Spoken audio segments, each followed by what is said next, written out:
Jemaah sekalian yang berbahagia, pemirsa TV One dimanapun berada, saya senang hadir di masjid ini di tengah ibu-ibu yang cantik-cantik maskernya. Bapak-bapak yang ganteng-ganteng maskernya. Karena ketutup pakai masker semuanya, ini ikhtiar ya, ikhtiar kita kudu ikutin supaya kita terjaga dalam pengertian jangan sampai ente nekat kagak pakai ikhtiar. Saya juga pakai kok. Cuman kalau ngomong dipakai juga gelagapan. Jadi minta izin saya dicopot, diturunin dulu. Jemaah sekalian yang berbahagia, bahwa di era digital ini kita dakwah lebih banyak fasilitasnya di media sosial. Dan ini sebenarnya metode-metode dakwah telah Allah ceritakan di dalam Al-Quran. Bagaimana Allah menceritakan perihal Nabi Nuh yang sampai jor-joran dakwah siang dan malam. Qala rabbi inni da'autu qaumi laila wa nahara. Berdakwah siang dan malam.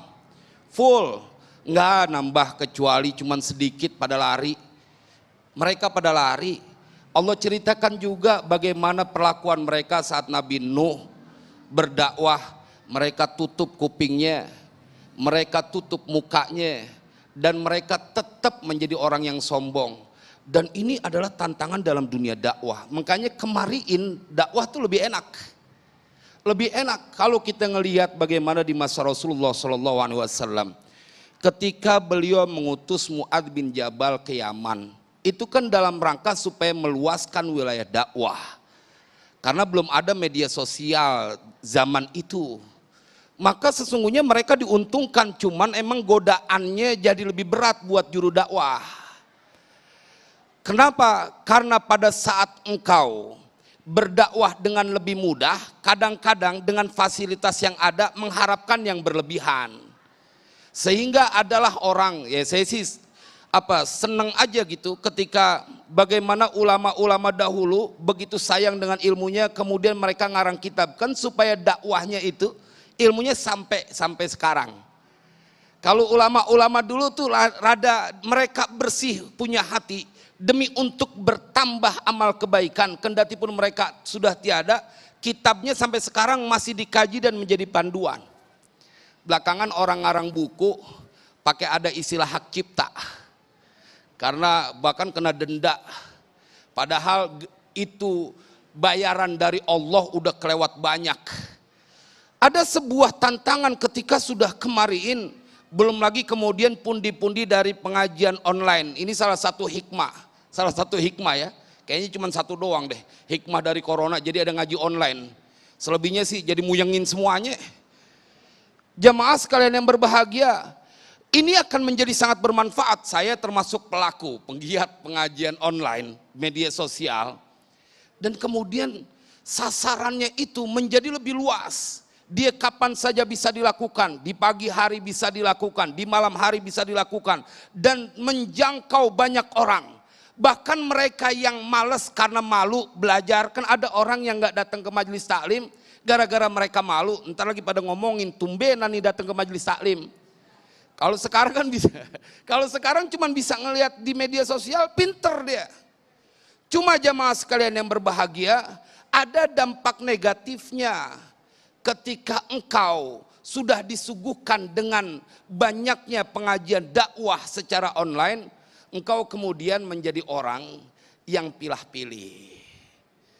Artinya, dan ini juga akan menjadi memicu orang-orang yang secara keilmuan tidak mencukupi, kemudian pengen buru-buru menjadi juru dakwah untuk skup yang lebih besar. Dan ini menjadi bahaya.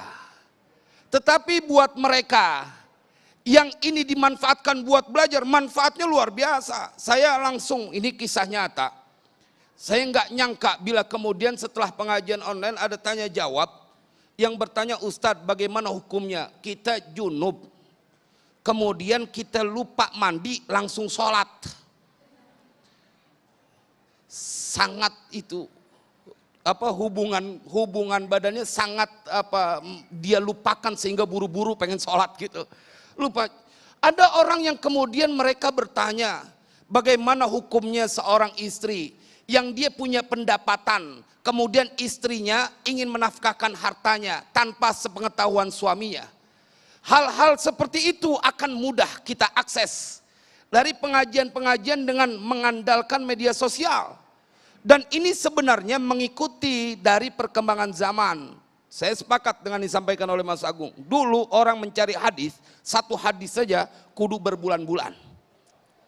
Sekarang dalam hitungan detik kalau ente mau bisa untuk mendapatkannya. Dan tugas kita selanjutnya kudu pinter milih guru. Jangan kemudian sembarangan aja. Apalagi kalau mereka udah kagak demen sama maulid, kagak demen sama tahlil.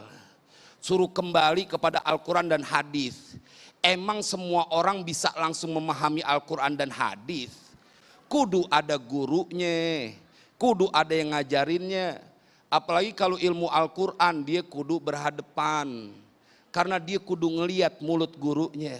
Tetapi ala kulli hal, kita sekarang dimanjakan sampai saya bilang sama teman-teman, kayaknya nggak ada alasan dah untuk kita jadi orang bodoh.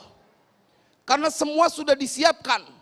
Walaupun ada oknum-oknum yang memanfaatkan itu untuk menyebar kebencian dan fitnah atau bahasa kerennya hoax. Tulisannya kayak gimana tahu tuh? Pokoknya hoax dah. Ini bagian kecil, tetapi kemudian bahwa faktanya orang akan mendapatkan banyak pencerahan dari pengajian-pengajian di media sosial, ini tidak terbantahkan. Dan ini akan lebih menghemat diri kita untuk membuat kegiatan-kegiatan khusus karena dia bisa kita akses dimanapun kita berada. Maka mudah-mudahan buat juru dakwah akan semakin bersemangat dengan pengajian-pengajian online-nya. Karena banyak saudara-saudara kita yang mereka benar-benar butuh pencerahan. Bahkan terutama ilmu bagaimana mereka harus berhubungan kepada Allah. Dan mereka berhubungan kepada sesama makhluk. Saya yakin betul kalau orang-orang yang menyebarkan kedamaian bikin semua pengajian online, tidak kita dapati lagi mereka yang akan mengadu domba dan saling menyalahkan. Karena bahaya juga buat orang mengadu domba, ini media sosial bisa dimanfaatkan dengan tayangan-tayangan bagi orang yang berpikir radikal, maka kemudian dianggap satu kelompok ini benar. Film-film yang sekarang beredar itu adalah film-film yang mereka hanya mengambil keuntungan pribadi tapi tidak edukasi. Kan seharusnya ya, kalau sesama Islam gitu nyontoinnya bikin film gitu yang saling tolong menolong gitu. Ya, yang tolong menolong, yang saling memaafkan, yang mereka berjuang menjaga NKRI. Jangan kemudian kita malah mengadu domba supaya terbangun kebencian sesama umat Islam. Padahal syahadat mereka sama dengan kita. Padahal nabi mereka sama.